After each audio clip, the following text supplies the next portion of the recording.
Bonjour à toutes et à tous, on commence cette revue de presse en France avec le GC Nice qui a officialisé l'arrivée de son nouvel entraîneur, Lucien Favre, ce lundi comme le rapporte l'équipe. Dans le même temps, les Aiglons se séparent donc de Christophe Galtier qui part pour le Paris Saint-Germain. Enfin, pour le moment, comme précisé en une du quotidien, il attend toujours le départ officiel de Mauricio Pochettino. Cette valse des coachs et le retour de Favre fait la couverture de Nice Matin ce mardi. Le journal local évoque un retour vers le futur pour l'ancien entraîneur du Borussia Dortmund, qui était passé sur la Côte d'Azur entre 2016 et 2018. Du côté du Parisien, c'est plutôt l'arrivée imminente de Galtier au PSG qui fait les gros titres, une nouvelle ère qui va commencer, et justement pour un renouveau il faut des nouvelles têtes, et c'est le cas du jeune Vitinha du FC Porto, car selon Record, Paris accélère pour le milieu de terrain portugais. L'officialisation de Galtier va redonner un gros coup d'accélérateur à ce dossier, si on en croit le journal lusitanien. On part en Italie maintenant avec la Juve dont le mercato fait parler dans la presse. C'est le cas de Tuttosport qui affirme que la vieille dame ne va pas s'arrêter là, car Di Maria et Pogba sont proches de Turin, ce n'est plus qu'une question de jours, mais d'autres recrues le sont également. C'est le cas de Kalidou Koulibaly, Leandro Paredes, Andrea Cambiaso ou encore Nicolo Zaniolo. Ce mercato turinois fait aussi la une du Corriere dello Sport aujourd'hui, mais également de la Gazzetta dello Sport. Les médias transalpins salivent d'avance en voyant un futur recrue de la Juventus, notamment Angel Di Maria qui va apporter des buts à la vieille dame, d'après le journal au papier rose.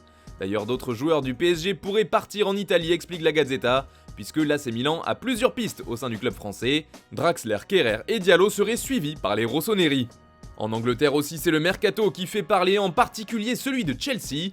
Les Blues sont passés à l'attaque pour Raheem Sterling d'après le Daily Mail.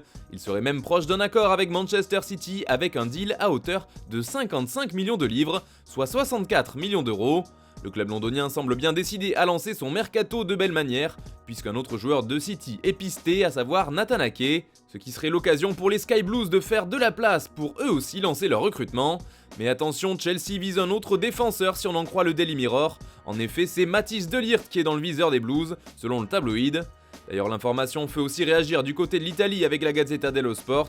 Le quotidien transalpin parle aussi d'un premier assaut du club anglais, qui proposerait même des joueurs en contrepartie, avec Timo Werner ou Christian Pulisic. Mais la Juve, elle, ne veut que les 120 millions d'euros de la clause libératoire du joueur. Toujours en Angleterre, mais là ce n'est plus de l'actu transfert. En effet, d'après le Daily Telegraph, l'agent de Wayne Rooney, Paul Stratford, serait visé par une enquête de la fédération anglaise. Il aurait enfreint la réglementation des agents et il pourrait recevoir une forte amende ou voir sa licence suspendue. D'après le journal anglais, il aurait aidé à couvrir une partie des salaires du club de Derby County à la fin du mois de mai. Il y aurait donc de fortes suspicions de conflit d'intérêts avec le club vu que Rooney en était l'entraîneur.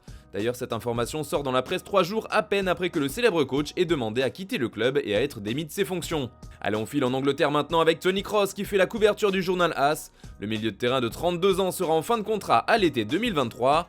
Bon, jusqu'ici rien de grave, d'autant que le Real Madrid et le joueur allemand sortent d'un titre de Ligue des Champions. Oui mais voilà, Kroos sème le doute dans l'esprit des Madrilènes, car ils n'ont toujours pas réussi à prolonger leur légende pour une année. D'après As, il ira au bout de son contrat et il décidera ensuite s'il continue avec la Maison Blanche ou s'il prend sa retraite. Bon, en une de Marca, c'est un autre monument du Real Madrid qui fait la une. Blague à part, le stade Santiago Bernabéu profite de la trêve internationale pour faire peau neuve. Les travaux continuent et s'amplifient pendant l'été et le toit devrait être prêt pour la nouvelle saison. On termine ce tour de la presse en Catalogne avec le dossier Dembélé qui fait trembler le Barça. C'est très difficile d'après le journal Sport. Il y avait hier un nouveau sommet entre le club et les représentants du joueur qui s'est de nouveau terminé sans accord. L'offre du club ne répond pas aux attentes du clan Dembélé qui n'accepte pas une signature dans ces conditions.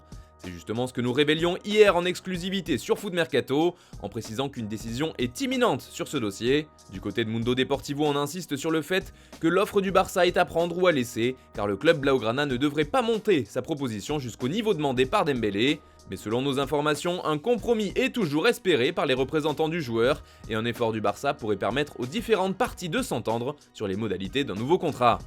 Voilà, c'est tout pour ce matin, bonne journée à tous, on se retrouve demain pour une nouvelle revue de presse, et tout à l'heure pour un nouveau JT sur Foot Mercato.